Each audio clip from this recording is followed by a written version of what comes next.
ജീവസന്ദേശം Bible പഠന ക്ലാസ്സിലേക്ക് എല്ലാ പ്രിയ സ്നേഹിതരെയും ഞങ്ങൾ സ്വാഗതം ചെയ്യുന്നു. ഇന്നത്തെ പാഠഭാഗം ഫിലിപ്പർക്ക് എഴുതിയ ലേഖനം 4-ാം അധ്യായത്തിന്റെ 1 മുതൽ 4 വരെയുള്ള വാക്യങ്ങൾ. പ്രാർത്ഥനയോട് നമുക്ക് ശ്രമിക്കാം. സഹോദരൻ ജോർജ് ഫിലിപ്പ് ദൈവവചനം നമ്മെ പഠിപ്പിക്കുന്നു. മനം തളർന്നിടുമ്പോൾ, ഉള്ളം കലങ്ങിടുമ്പോൾ, മനോഭാരത്താൽ വലഞ്ഞിടുമ്പോൾ, മനോഭാരത്താൽ വലഞ്ഞിടുമ്പോൾ, മമനാഥനെന്നെ വലങ്കരത്താൽ മരുഭൂവിൽ വഴി നടത്തിടും. മമനാഥനെന്നെ വലങ്കരത്താൽ മരുഭൂവിൽ വഴി നടത്തിടും.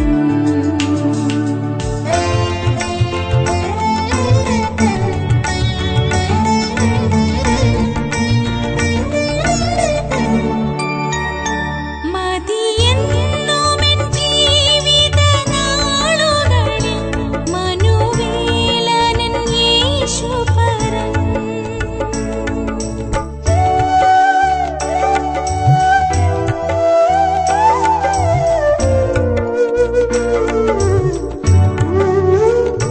മതിയെന്നുമെൻ ജീവിതനാളുകളിൽ മനുവേലനൻ യേശുപരൻ. മഹാകഷ്ടങ്ങൾ വന്നിടിലും തൻ മറവിൽ ഞാൻ ആശ്വസിച്ചിടും. മഹാകഷ്ടങ്ങൾ വന്നിടിലും തൻ മറവിൽ ഞാൻ ആശ്വസിച്ചിടും. മനം തളർന്നിടുമ്പോൾ, ഉള്ളം കലങ്ങിടുമ്പോൾ, മനോഭാരത്താൽ വലഞ്ഞിടുമ്പോൾ, മനോഭാരത്താൽ വലഞ്ഞിടുമ്പോൾ, മമനാഥനെന്നെ വലങ്കരത്താൽ മരുഭൂവിൽ വഴി നടത്തിടും. മമനാഥനെന്നെ വലങ്കരത്താൽ മരുഭൂവിൽ വഴി നടത്തിടും.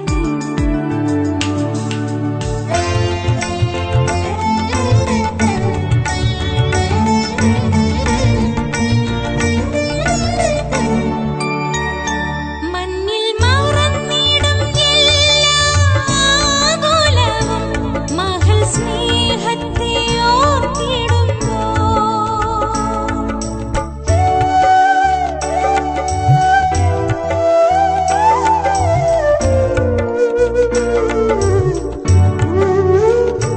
മഞ്ഞിൽ മറന്നിടും എല്ലാ ആകുലവും മഹൽ സ്നേഹത്തെ ഓർത്തിടുമ്പോൾ,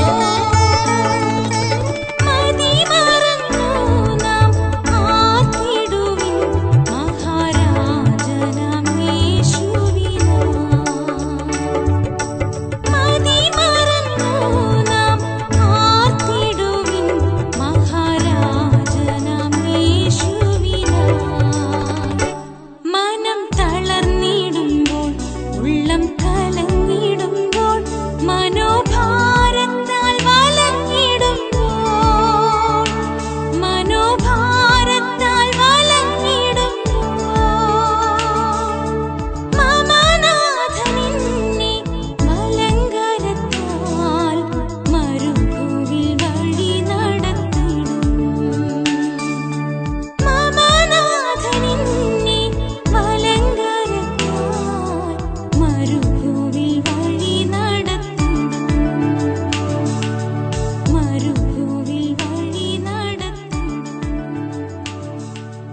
ഇന്ന് നമുക്ക് ഫിലിപ്പ് ലേഖനം 4-ാം അധ്യായം പഠിക്കുവാനായിട്ടുള്ള അവസരമാണ്.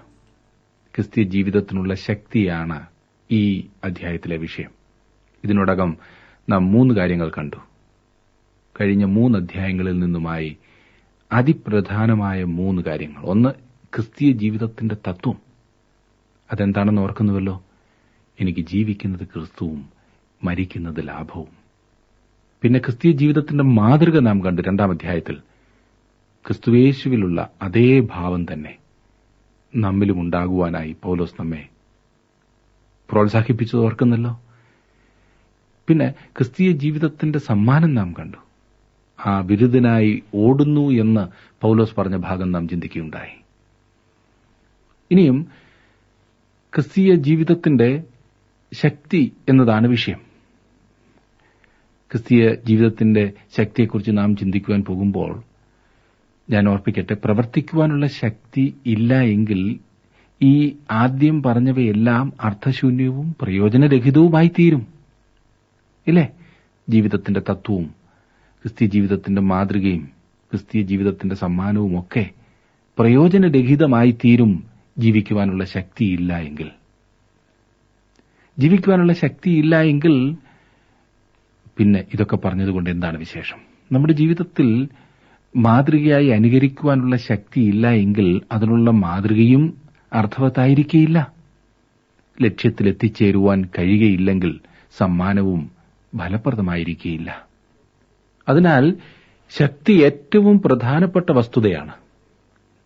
ഒടുവിൽ എന്റെ സഹോദരന്മാരെ എന്ന് പറഞ്ഞുകൊണ്ട് പൗലോസ് അപ്പോസ്തലൻ 3-ാം അധ്യായം 1-ാം വാക്യം ആരംഭിച്ചപ്പോൾ ഈ ലേഖനം അവസാനിപ്പിക്കുവാൻ ദൈവത്തിന്റെ പരിശുദ്ധാത്മാവ് പൗലോസിനെ സമ്മതിക്കാഞ്ഞതിന്റെ ഒരു കാരണം ക്രിസ്തീയ ജീവിതത്തിന് ശക്തിയുണ്ട് എന്ന് നാം അറിയണമെന്ന് ദൈവം ആഗ്രഹിച്ചതുകൊണ്ടാണ്. അതത്ര ഞാൻ ചിന്തിക്കുന്നത്. നമ്മെ ശക്തനാക്കുന്ന കർത്താവ് മുഖാന്തരം നമുക്ക് സകലവും സാധ്യമാകും എന്ന് നാം അറിയേണ്ടതാണ്. സന്തോഷമാണ് ശക്തിയുടെ ഉറവിടമെന്ന് ഈ 4-ാം അധ്യായത്തിൽ നമുക്ക് കാണുവാൻ കഴിയും. പ്രാർത്ഥന ശക്തിയുടെ രഹസ്യവും ക്രിസ്തുവിനെ ധ്യാനിക്കുന്നത് ശക്തിയുടെ കൃപാസനവുമാണ്. 1-ാം വാക്യം നമുക്ക് നോക്കാം. അവിടെ നാം കാണുന്നത് ക്രിസ്തീയ ജീവിതത്തിന്റെ ശക്തിയുടെ ഉറവിടം സന്തോഷമാകുന്നു എന്നാണ്. അതുകൊണ്ട് എന്റെ പ്രിയരും വാഞ്ചിതരുമായ സഹോദരന്മാരെ, എന്റെ സന്തോഷവും കിരീടവുമായുള്ളവരെ, ഇങ്ങനെ കർത്താവിൽ നിലനിൽപ്പിൻ. പ്രിയമുള്ളവരെ, എന്റെ സന്തോഷവും കിരീടവുമായുള്ളവരെ, ഒരിക്കൽ ഫിലിപ്പിയിലെ വിശ്വാസികൾ ക്രിസ്തുവിന്റെ സന്നിധിയിൽ ചെന്നു ചേരും. ഈ ആളുകളെ കർത്താവിന് വേണ്ടി നേടിയതിന് ഒരു കിരീടം ലഭിക്കും എന്നുള്ള പ്രതീക്ഷ പൗലോസിനുണ്ടായിരുന്നു. ഇവിടെ ഭൂമിയിൽ അവരാണ് പൗലോസിന്റെ സന്തോഷം. ഫിലിപ്പിയിലെ വിശ്വാസികളെ പൗലോസ് എത്രമാത്രം സ്നേഹിച്ചിരുന്നു. അവൻ പറയുന്നു, ഇങ്ങനെ കർത്താവിൽ നിലനിൽപ്പിൻ പ്രിയമുള്ളവരെ. എഫെസിയിലെ വിശ്വാസികളോട് പൗലോസ് അപ്പോസ്തലൻ പറഞ്ഞതുപോലെ, അതുകൊണ്ട് നിങ്ങൾ ദുർദിവസത്തിൽ എതിർപ്പാനും സകലവും സമാപിച്ചിട്ട് ഉറച്ചു നിൽപ്പാനും കഴിയേണ്ടതിന് ദൈവത്തിന്റെ സർവായുധവർഗം എടുത്തുകൊള്ളുവീൻ എന്ന്. ക്രിസ്തീയ വിശ്വാസം ജീവിതത്തിൽ സ്ഥിരത ഉളവാക്കുന്നതാണ്, ഉറപ്പു നൽകുന്നതാണ്. അതുകൊണ്ടാണ് പതറിയിരുന്ന സങ്കീർത്തനക്കാരൻ തന്റെ സങ്കീർത്തനം ആരംഭിച്ചപ്പോൾ എന്റെ മനസ്സ് പതറിയിരിക്കുന്നു, എന്റെ മനസ്സ് ഇടുങ്ങിയിരിക്കുന്നു, എന്റെ മനസ്സ് ആകെ കുലുങ്ങിയിരിക്കുന്നു എന്ന് പാടി ആരംഭിച്ചെങ്കിൽ ദൈവത്തിലുള്ള ആശ്രയം തന്റെ ജീവിതത്തിൽ വീണ്ടും തനിക്ക് ഉറപ്പായപ്പോൾ അവൻ പാടി അവസാനിപ്പിച്ചതൊക്കെയും എന്റെ മനസ്സ് ഉറച്ചിരിക്കുന്നു, ഞാൻ കുലുങ്ങുകയില്ല, ഞാൻ നിൽക്കുന്നത് എവിടെയാകുന്നു എന്നെനിക്കറിയാം എന്ന് പറഞ്ഞുകൊണ്ടാണ്. അതെ, ക്രിസ്തീയ വിശ്വാസം ജീവിതത്തിൽ സ്ഥിരത ഉളവാക്കുന്നതാണ്. ക്രിസ്തു ജീവിതത്തിന് ഉറപ്പു നൽകുന്നവനാണ്. ആടി ഉലയേണ്ട യാതൊരു കാര്യവുമില്ല. 2-ാം വാക്യത്തിൽ നാം കാണും, കർത്താവിൽ ഏക ചിന്തയോടിരിപ്പാൻ ഞാൻ യുവോദ്യയെയും സുന്ദുകയെയും പ്രബോധിപ്പിക്കുന്നു. ഫിലിപ്പ്യ സഭയിലുണ്ടായിരുന്ന ഏക പ്രശ്നത്തിലേക്ക് പൗലോസ് അപ്പോസ്തലൻ കടക്കുകയാണ്. ഇത് വലിയ ഗൌരവമായ പ്രശ്നമായിരുന്നില്ല. തന്റെ ലേഖനത്തിന്റെ അവസാനത്തിൽ എത്തുന്നവരെയും പൗലോസ് അപ്പോസ്തലൻ അത് സൂചിപ്പിക്കുന്നത് പോലുമില്ല എന്ന് നാം കാണുന്നു. വാസ്തവത്തിൽ ഈ 2 സ്ത്രീകൾ തമ്മിൽ സംസാരിച്ചിരുന്നില്ല എന്ന് ചിന്തിക്കാവുന്നതത്രേ. പൗലോസ് പറയുന്ന കർത്താവിൽ ഏക ചിന്തയോടിരിപ്പാനായി ഫിലിപ്പിയിലെ വിശ്വാസികളെ പ്രബോധിപ്പിക്കുന്നതിൽ നിന്നും നാം അത് നേരത്തെ തന്നെ കണ്ടുകഴിഞ്ഞതാണ്. അവിടെ ഈ ഭിന്നാഭിപ്രായം, ഒരു ചെറിയ പ്രശ്നമുണ്ടായിരുന്നു. ഒരാൾ മറ്റൊരാളിന്റെ തനിപ്പകർപ്പായി തീരണമെന്നല്ല പൗലോസ് പറയുന്നതിന്റെ അർത്ഥം. അവർക്ക് പല കാര്യങ്ങളിലും അഭിപ്രായ വ്യത്യാസങ്ങൾ ഉണ്ടായിരുന്നിരിക്കാം. എന്നാൽ ക്രിസ്തുവിന്റെ മനസ്സുള്ള 2 ആളുകളെ ഈ അഭിപ്രായ വ്യത്യാസങ്ങൾ വേർപെടുത്തുന്നതായിരിക്കേയില്ല. ഓരോ അംഗവും വ്യത്യസ്തവും എന്നാൽ എല്ലാവരും ക്രിസ്തുവിൽ ഒന്നായിരിക്കുകയും ചെയ്യുന്നതാണ് ക്രിസ്തുവിന്റെ ശരീരത്തിന്റെ മഹത്വകരമായ സത്യങ്ങളിൽ ഒന്ന്. ഞാൻ വീണ്ടും പറയട്ടെ, ഓരോ അംഗവും വ്യത്യസ്തവും എന്നാൽ എല്ലാവരും ക്രിസ്തുവിൽ ഒന്നായിരിക്കുകയും ചെയ്യുന്നതാണ് ക്രിസ്തുവിന്റെ ശരീരത്തിന്റെ മഹത്വകരമായ സത്യങ്ങളിൽ ഒന്ന്. 3-ാം വാക്യം നോക്കിക്കാട്ടെ. സാക്ഷാൽ ഇണയാളിയായുള്ളോവേ, അവർക്ക് തുണ നിൽക്കണം എന്ന് ഞാൻ നിന്നോടും അപേക്ഷിക്കുന്നു. ജീവപുസ്തകത്തിൽ പേരുള്ള ക്ലേമന്ത് മുതലായ എന്റെ കൂട്ടുവേലക്കാരുമായി ആ സ്ത്രീകൾ എന്നോടുകൂടെ സുവിശേഷ ഘോഷണത്തിൽ പോരാടിയിരിക്കുന്നു. ആദിമസഭയിൽ സ്ത്രീകൾ പ്രധാനപ്പെട്ട സ്ഥാനം വഹിച്ചിരുന്നു എന്ന് വ്യക്തമാകുന്നു. എന്നാൽ അക്കാലത്ത് സ്ത്രീകൾക്ക് പ്രധാന സ്ഥാനം ലഭിക്കുന്നത് അസാധാരണ കാര്യമായിരുന്നു. ഈ സ്ത്രീകൾ എന്നോടുകൂടെ സുവിശേഷ ഘോഷണത്തിൽ പോരാടിയിരിക്കുന്നു എന്ന് പൗലോസ് വ്യക്തമായി പറഞ്ഞിരിക്കുന്നു. നാം മുമ്പ് പരിചയപ്പെടാത്ത ഫിലിപ്പിയിലെ ഒരു വിശ്വാസിയാണ് ക്ലെമന്ത്. എന്റെ മറ്റ് കൂട്ടുവേലക്കാരുമായി ജീവന്റെ പുസ്തകത്തിൽ പേരെഴുതപ്പെട്ട മറ്റ് അനേകം വിശ്വാസികൾ ഫിലിപ്പിയിൽ ഉണ്ടായിരുന്നു എന്നാണ് അത് വ്യക്തമാക്കുന്നത്. എന്റെ മറ്റ് കൂട്ടുവേലക്കാരുമായി എന്ന് പൗലോസ് പറയുന്നു. അവരുടെ പേരുകൾ ജീവന്റെ പുസ്തകത്തിലുണ്ട് എന്നതാണ് ഏറ്റവും പ്രധാനപ്പെട്ട സംഗതി. എത്ര മനോഹരമായ ചിന്തയില്ലേ? എന്നിട്ട് 4-ാം വാക്യത്തിലേക്ക് വന്ന് പൗലോസ് പറയുകയാണ്, കർത്താവിൽ എപ്പോഴും സന്തോഷിപ്പീൻ, സന്തോഷിപ്പീൻ എന്ന് ഞാൻ പിന്നെയും പറയുന്നു. ഇത് ഒരു വിശ്വാസിക്കുള്ള കൽപ്പനയാണ്, കർത്താവിൽ എപ്പോഴും സന്തോഷിപ്പീൻ എന്നുള്ളത്. ദിവസ വ്യത്യാസം എന്നെ, അത് ഇരുണ്ടതോ പ്രകാശപൂർണമോ, ദുർഘടം പിടിച്ചതോ അല്ലാത്തതോ, പ്രശ്നങ്ങളും പരീക്ഷകളും ഉളവാക്കുന്നതോ അസുഖകരമായതോ അതോ എല്ലാവിധത്തിലുമുള്ള സന്തോഷം കൊണ്ട് നിറഞ്ഞതോ എന്തുമായിക്കൊള്ളട്ടെ, എല്ലായ്പ്പോഴും കർത്താവിൽ സന്തോഷിപ്പീൻ എന്നാണ് പൗലോസ് പറയുന്നത്. ഒരു പ്രാവശ്യം പറഞ്ഞപ്പോൾ നമുക്ക് മനസ്സിലായില്ല എങ്കിൽ പൗലോസ് അത് വീണ്ടും ആവർത്തിച്ച് പറയുന്നു, സന്തോഷിപ്പീൻ എന്ന് ഞാൻ പിന്നെയും പറയുന്നു. സന്തോഷം നമുക്ക് തന്നെ സൃഷ്ടിക്കുവാൻ കഴിയാത്ത ഒന്നാണ്. അത് പരിശുദ്ധാത്മാവിന്റെ ഫലത്തിൽ ഒന്നാണ്. ഒരു വിശ്വാസിയുടെ ജീവിതത്തിൽ സന്തോഷമില്ലെങ്കിൽ അവന് ശക്തിയില്ല. യഹോവയെങ്കിലെ സന്തോഷം അനുഭവിക്കാത്ത ഒരാൾക്ക് യാതൊരു ശക്തിയും ഇല്ല എന്നതാണ് വാസ്തവം. നെഹമ്യാവ് യെരുശലേമിന്റെ മതിലുകൾ പണിതു തീർന്ന ശേഷം അവർ നീർവാതിൽക്കൽ ഒരു വായനാപീഠം ഉണ്ടാക്കി. അവിടെ നിന്നുകൊണ്ട് എസ്രാ പുരോഹിതൻ തിരുവചനത്തിൽ നിന്നും രാവിലെ മുതൽ ഉച്ചവരെ വായിച്ചു. ഈ വായിച്ചു കേട്ടത് അവരെ വികാരഭരിതരാക്കി തീർത്തു. ഇതൊരു മഹാദിവസമാണ്, നിങ്ങൾ കരയേണ്ട. ദൈവം നിങ്ങൾക്ക് നൽകിയിരിക്കുന്ന അനുഗ്രഹങ്ങളിൽ, ഭൗതിക അനുഗ്രഹങ്ങളിൽ നിങ്ങൾ പങ്കാളികളാകണമെന്നും നിങ്ങൾ അവയെ അനുഭവിക്കണമെന്നും ദൈവം ആഗ്രഹിക്കുന്നു എന്ന് നെഹമ്യാവ് അവരോട് പറഞ്ഞു. നമുക്ക് അനുഭവിക്കുവാനും സന്തോഷിക്കുവാനുമാണ് ദൈവം നമ്മെ ധാരാളമായി അനുഗ്രഹിച്ചിരിക്കുന്നത്. അതാണ് നിങ്ങളുടെ ശക്തി. സന്തോഷമില്ലാതെ നിങ്ങൾക്ക് ശക്തിയുള്ള ഒരു വിശ്വാസിയായിരിക്കാൻ, ഒരു ദൈവപൈതലായിരിക്കാൻ കഴിയുകയില്ല സുഹൃത്തെ. യഹോവയിലെ സന്തോഷം നമ്മുടെ ബലമാകുന്നു. എപ്പോഴും മ്ലാനമായിരിക്കുന്ന, സംഘർഷം പിടിച്ചിരിക്കുന്ന വിശ്വാസികൾ മന്ദീഭവിച്ചിരിക്കുന്നത് കാണാമല്ലോ. ക്രിസ്തീയ ജീവിതത്തിൽ യാതൊരു വളർച്ചയുമില്ലാത്തവരായി കഴിയുന്നത് കാണാമല്ലോ. ഇതുമായി ബന്ധപ്പെട്ട ഒരു ഉദാഹരണം പറയുവാൻ ഞാൻ ആഗ്രഹിക്കുകയാണ്. കാരണം ലോകം എടുത്തുപയോഗിക്കുന്ന ഒരു വലിയ പ്രമാണമാകുന്നു ഇത്. വാസ്തവത്തിൽ ഈ കച്ചവട ലോകം ഇത് ഒരുവിധം കപടമാക്കി മാറ്റിയിരിക്കുകയാണ്. വളരെയേറെ സന്തോഷമുള്ള ഒരു വിൽപ്പനക്കാരനാണ് സമൂഹത്തിൽ വിജയിച്ചു നിൽക്കുന്നവൻ. സന്തോഷം ഉള്ളിലുണ്ടാകണം എന്നില്ല, എങ്ങനെങ്കിലും പുറമെ കാണിക്കുവാൻ കഴിഞ്ഞാൽ മതിയാകും. താങ്കൾ ഏതെങ്കിലും കടയിൽ ചെന്നൊരു സാധനം ആവശ്യപ്പെട്ടപ്പോൾ അവിടെ വിൽക്കുന്ന ആൾ താങ്കളെ കണ്ടിട്ട് അയാളുടെ മുഖം മ്ലാനമാക്കുകയോ കരയുകയോ ദേഷ്യപ്പെടുകയോ ചെയ്തെന്നിരിക്കട്ടെ. അപ്പോൾ എന്തായിരിക്കും സാധനം വാങ്ങുവാൻ ചെന്ന താങ്കളുടെ പ്രതികരണം? വിൽപ്പനക്കാരൻ കരഞ്ഞെന്നാൽ താങ്കൾ പിന്നീട് ഒരിക്കലും അവിടെ പോകില്ല. അങ്ങനെ ആരും ചെയ്യില്ല. താങ്കൾ ഒരു സാധനം ആവശ്യപ്പെട്ട് കഴിയുമ്പോഴേക്കും അതിന്റെ ഒരു 100 ഗുണങ്ങൾ വർണ്ണിച്ചുകൊണ്ട് 10 സാധനങ്ങൾ നമ്മുടെ മുൻപിൽ നിരന്നു കഴിയും, ഇല്ലേ? നമുക്കല്പം താല്പര്യം തോന്നുന്ന വസ്തുക്കളെ അവർ നമ്മെ കൊണ്ട് വാങ്ങിപ്പിക്കും.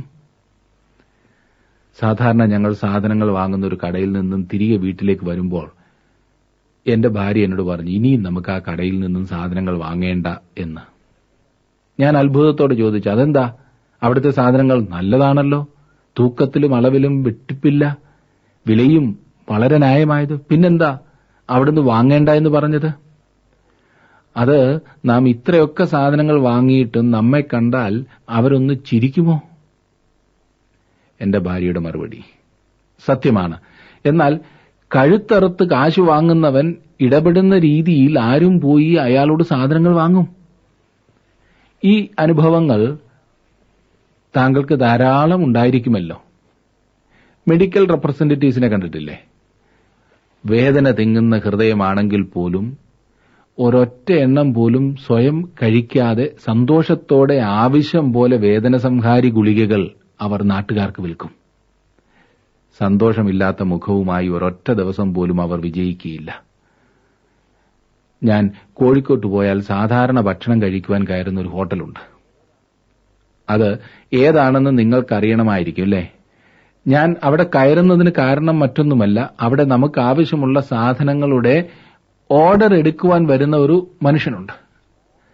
ആദ്യം ഞാൻ അവിടെ കയറിയപ്പോൾ പെട്ടെന്ന് തെറ്റിദ്ധരിച്ചു പോയി. കാരണം സാധാരണ പരിചയക്കാരെ പോലെ വന്ന് ഇടപെട്ട് പണ്ടെങ്ങോ പരിചയമുണ്ടായിരുന്ന ആരെങ്കിലും ആയിരിക്കുമെന്ന് ഞാൻ ചിന്തിച്ചുപോയി. അത്ര സന്തോഷത്തോടെ സൗഹാർദ്ദത്തോടെ ഇടപെടുന്ന മനുഷ്യൻ. എന്നോട് വിശേഷം. പിന്നീട് ഒരിക്കൽ ഞാൻ മനസ്സിലാക്കി, ഈ സന്തോഷം പ്രകടിപ്പിക്കുന്ന മനുഷ്യൻ ഭയങ്കര പ്രശ്നത്തിൽ കൂടി കടന്നു പോകുന്ന ഒരാളാകുന്നുവെന്ന്. അയാളുടെ ഭാര്യ ഒരു മാരക രോഗത്താൽ കിടപ്പിലാണെന്നത്രേ എന്റെ ഒരു സ്നേഹിതൻ പറഞ്ഞത്.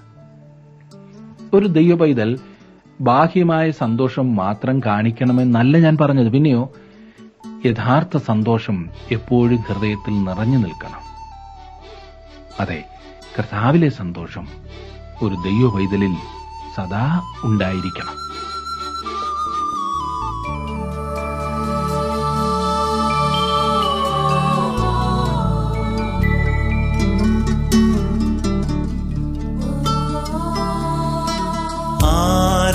ആരാധ്യനായ ദൈവമേ, ആരിലും വന്ദിതനേ,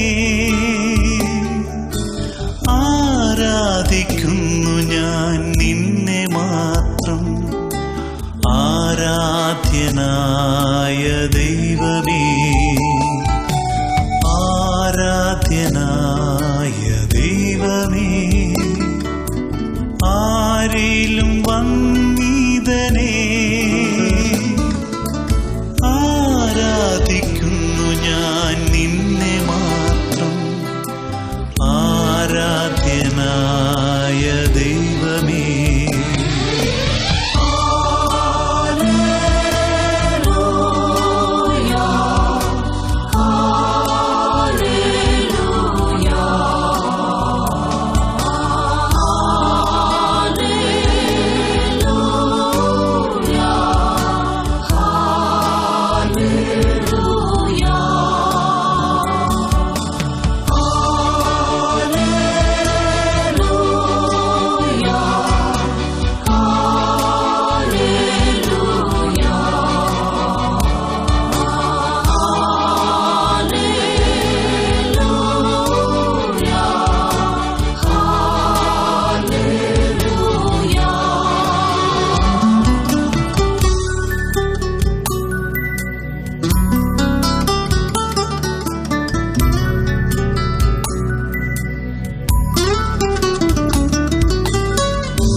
ജീവികൾ വീണു വണങ്ങിടും, മൂപ്പന്മാർ വന്നിക്കുന്നു, ദൂതന്മാർ ചേർന്നു പാടിടുന്നു. ദൈവമേ നിൻ തിരുസന്നിധി ജീവികൾ വീണു വണങ്ങിടും. മൂപ്പന്മാർ വന്ദിക്കുന്നു, ദൂതന്മാർ ചേർന്നു പാടുന്നു. ദൈവമേ നിൻ തിരുസന്നിധി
വിശുദ്ധന്മാർ ആർത്തുപാടുന്നു. സ്തോത്രഗാനം ചേർന്നു ചൊല്ലുന്നു. ദൈവത്തിൻ കുഞ്ഞാടെ നീ യോഗ്യൻ, ആരാധനയ്ക്കെന്നും യോഗ്യനാ. വിശുദ്ധന്മാർ ആർത്തുപാടുന്നു. സ്തോത്രഗാനം ചേർന്നു ചൊല്ലുന്നു. ദൈവത്തിൻ കുഞ്ഞാടെ നീ യോഗ്യൻ, ആരാധനയ്ക്കെന്നും യോഗ്യനാ.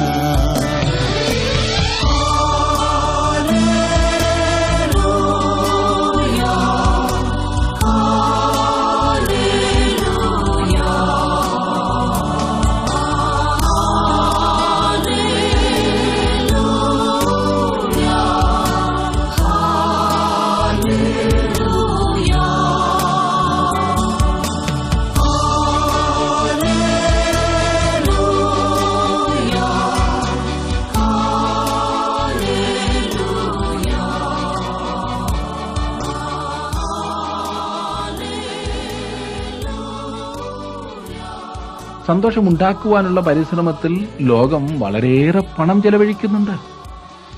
കുറെ ഫലിതങ്ങൾ പറയുന്നതിനാൽ ഈ വിദൂഷകന്മാർ എത്രമാത്രം പണം ഉണ്ടാക്കുന്നു എന്നറിയാമോ? ഈ അർത്ഥമില്ലാത്ത ഫലിതങ്ങൾ ആസ്വദിക്കുവാൻ മനുഷ്യൻ പണം വാരിയെറിയും. എന്തുകൊണ്ട്? മനുഷ്യർക്ക് ചിരിക്കണം എന്നതാണ് അതിന്റെ പിൻപിൽ. ഹൃദയം തുറന്നൊന്ന് ചിരിക്കണം. ജീവിതത്തിൽ ഒരല്പം സന്തോഷം ലഭിക്കണമെന്ന ആഗ്രഹത്തിൽ എന്തും നൽകുവാൻ മനുഷ്യർക്ക് മടിയില്ല. വീർത്തുകെട്ടിയ മുഖവും പിത്തം പിടിച്ചവരുടേതുപോലുള്ള ഇടപെടലും കൊണ്ട് ഈ ജീവിതത്തിൽ ഒരു ദൈവപൈതലിന് ഒരു ശക്തിയും കാണില്ല. ചിലർ ആരാധനയ്ക്കിരിക്കുന്നത് കണ്ടാൽ ആരോ തല്ലി വലിച്ചിഴച്ച് അവിടെ കൊണ്ടിരുത്തിയതാണെന്ന് തോന്നും. അതുകൊണ്ട് ഞാൻ പ്രസംഗിക്കുവാൻ തുടങ്ങുന്നതിന് മുൻപ് എത്ര പേർ വീട്ടിൽ വഴക്കിട്ടിട്ട് വന്നിരിപ്പുണ്ട് എന്ന് ശ്രദ്ധിക്കാറുണ്ട്.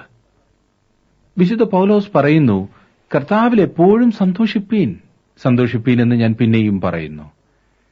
വേറെ വിധത്തിലാണ് ലോകം സന്തോഷമുണ്ടാക്കിയെടുക്കുവാൻ ശ്രമിക്കുന്നത്. ചില മണിക്കൂറുകൾ മദ്യപിക്കുകയും വിനോദങ്ങളിൽ ഏർപ്പെടുകയും ചെയ്തിട്ട് തങ്ങളുടെ പ്രശ്നങ്ങളെ അതിജീവിക്കുവാൻ അവ സഹായിക്കുമെന്നും അല്പം സന്തോഷം ലഭിക്കുമെന്നും അവർ പ്രതീക്ഷിക്കുന്നു. കുറെ പേർ സിനിമാശാലകളിൽ പോയി ചില മണിക്കൂറുകൾ ചെലവഴിക്കുന്നു. ഇതുപോലുള്ള സമയം ചെലവഴിച്ചതിന് ശേഷം പോകുന്നവരെ ഞാൻ ശ്രദ്ധിച്ചിട്ടുണ്ട്. അവർ പോയപ്പോൾ ഉണ്ടായിരുന്നതിനേക്കാൾ എന്തെങ്കിലും കൂടുതൽ സന്തോഷം തിരികെ വരുമ്പോഴും കാണുവാൻ കഴിയുകയില്ല. എന്നാൽ അവർ സന്തോഷത്തിന്റെ സമയത്തായിരുന്നു താനും. തങ്ങളുടെ ജീവിതത്തിലെ അപാകതകളെ ഈ പറഞ്ഞ വിധത്തിൽ ശരിയാക്കുവാൻ പലരും ശ്രമിക്കുന്നു. പക്ഷേ കൂടുതൽ പ്രശ്നം, എന്റെ അഭിപ്രായത്തിൽ നമ്മുടെയൊക്കെ സഭകളിൽ എല്ലാ ആഴ്ചയും ഒരല്പസമയം അവസ്ഥാഭേദ ക്രമീകരണ സമയം എന്ന് പറഞ്ഞ് നൽകേണ്ടതുണ്ട്. ഞാൻ പറഞ്ഞു മനസ്സിലായല്ലോ? അവസ്ഥാഭേദ ക്രമീകരണ സമയം. ഞാനൊരു ഫലിതമായി പറയുകയല്ല. ഗൗരവമായി ഇത് ചെയ്യുന്നില്ല എങ്കിൽ ആരാധന വെറും പ്രഹസനമാകും എന്ന് മറക്കരുത്. ആർക്ക് എന്ത് ലഭിക്കാനാണ്? ഞാൻ ഉദ്ദേശിച്ചത്, ഞായറാഴ്ച രാവിലെ മറിയാമ്മ ചേടത്തി ആരാധനയ്ക്കായി വരുന്നു. അവരുടെ കൈവശം ഈ കഴിഞ്ഞ ആഴ്ച കിട്ടിയ ഒരൊന്നാം തരം ഏഷണിയുണ്ട്. അത് അവിടുത്തെ സൺഡേ സ്കൂൾ അധ്യാപികയെക്കുറിച്ച് തന്നെയാണ്.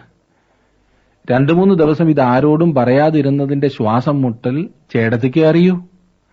ഇന്നിത് സാക്ഷി പറയുമ്പോഴോ ആരാധന കഴിഞ്ഞോ 4 പേരോട് പറയണമെന്ന് ചിന്തിച്ചു വരുമ്പോൾ ആരെങ്കിലും ചിരിച്ചുകൊണ്ടുവന്ന് മറിയാമ്മ ചേടത്തിയെ മനോഹരമായ ഒരു മുറിയിലേക്ക് കൊണ്ടുപോയി ഒരു ഗ്ലാസ് നല്ല കാപ്പി കൊടുത്ത് വീട്ടിലെ കാര്യങ്ങളൊക്കെ ഒന്ന് ചോദിച്ച് എന്തെങ്കിലും നല്ല അനുഭവങ്ങളെക്കുറിച്ച് പറയിച്ച് ഒരുമിച്ചൊന്ന് പ്രാർത്ഥിച്ച് ഒരു സന്തോഷഭാവത്തോടെ ആരാധനയിൽ പങ്കെടുപ്പിക്കുക.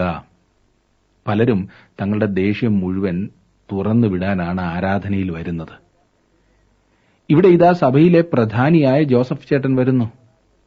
തനിക്കിഷ്ടപ്പെടാത്ത എന്തോ സംഭവിച്ചതിനാൽ രാക്ഷസനെ പോലെ തീതുപ്പിയാണ് വരവ്. അത് മതിയല്ലോ. ഒരു ആരാധന മുഴുവൻ മുടക്കുവാൻ അത് പോരെ? ഇങ്ങനെയുള്ളവരെ സാത്താൻ നോക്കി വെച്ചിട്ടുണ്ട്. അവർ എന്നും ഓരോ പ്രശ്നം കൊണ്ടുവരും. അങ്ങനെ വരുമ്പോൾ ഒരു നല്ല മുറിയിലേക്ക് കൊണ്ടുപോയി ഒന്ന് തണുപ്പിച്ച് സന്തോഷിപ്പിച്ച് പോയി പ്രസംഗം കേൾക്കുവാൻ അനുവദിക്കുന്ന ഒരു സംവിധാനം എത്ര നന്നായിരിക്കും. നിങ്ങളതേക്കുറിച്ചൊന്ന് ചിന്തിച്ചു നോക്കൂ. ആരാധനയ്ക്ക് പോകുന്നത് സന്തോഷത്തിനുള്ള അവസരമാണ്. ഇത് പിശാച് മനസ്സിലാക്കിയിട്ടുണ്ട്. അതുകൊണ്ട് തന്നെ അവൻ അങ്ങനെ സന്തോഷിക്കുവാൻ നമ്മെ ആരെയും സമ്മതിപ്പിക്കില്ല. അതൊരു സന്തോഷത്തിന്റെ സ്ഥലമായിരിക്കണം എന്ന് മാത്രമല്ല, ശക്തിയുടെ സ്ഥലവുമായിരിക്കണം. ചിലപ്പോൾ പ്രാർത്ഥനാ കൂട്ടങ്ങളെ ശക്തിയുടെ സമയമെന്ന് വിളിച്ചു കേൾക്കാറുണ്ട്. അതെന്താണെന്നറിയാമോ? അത് സന്തോഷമാകുന്നു, ക്രിസ്തുവിലെ സന്തോഷം. നമ്മുടെ പ്രാർത്ഥനാ കൂട്ടങ്ങളിൽ, നമ്മുടെ ആരാധനകളിൽ നാം മറ്റെന്തിനെങ്കിലും വേണ്ടി പ്രാർത്ഥിക്കുന്നതിനു മുൻപ് അവിടുന്ന് നമുക്ക് നമ്മുടെ ജീവിതങ്ങളിൽ സന്തോഷം നൽകണേ എന്ന് പ്രാർത്ഥിക്കാം.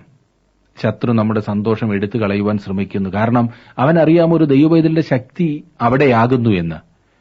ഒരു വിധത്തിലും സന്തോഷിക്കാവുന്ന ഒരു സാഹചര്യത്തിലല്ലായിരിക്കും താങ്കൾ ഇപ്പോൾ. എന്നാലും പൗലോസിനെ പോലെ ആയിട്ടില്ലല്ലോ.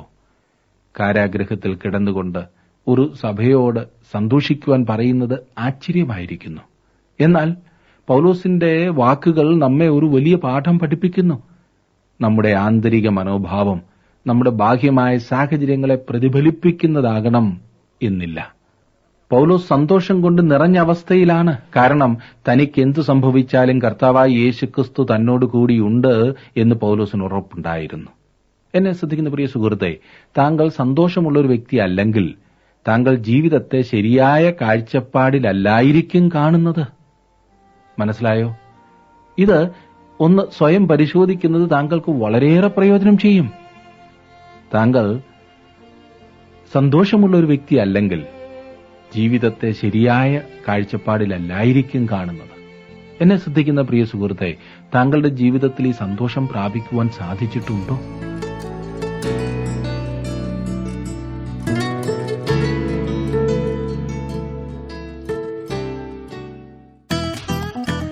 ഇന്നത്തെ പ്രോഗ്രാം താങ്കൾക്ക് ഇഷ്ടപ്പെട്ടുവോ? എങ്കിൽ ഉടൻ തന്നെ ഞങ്ങൾക്കൊരു മിസ് കോൾ തരിക.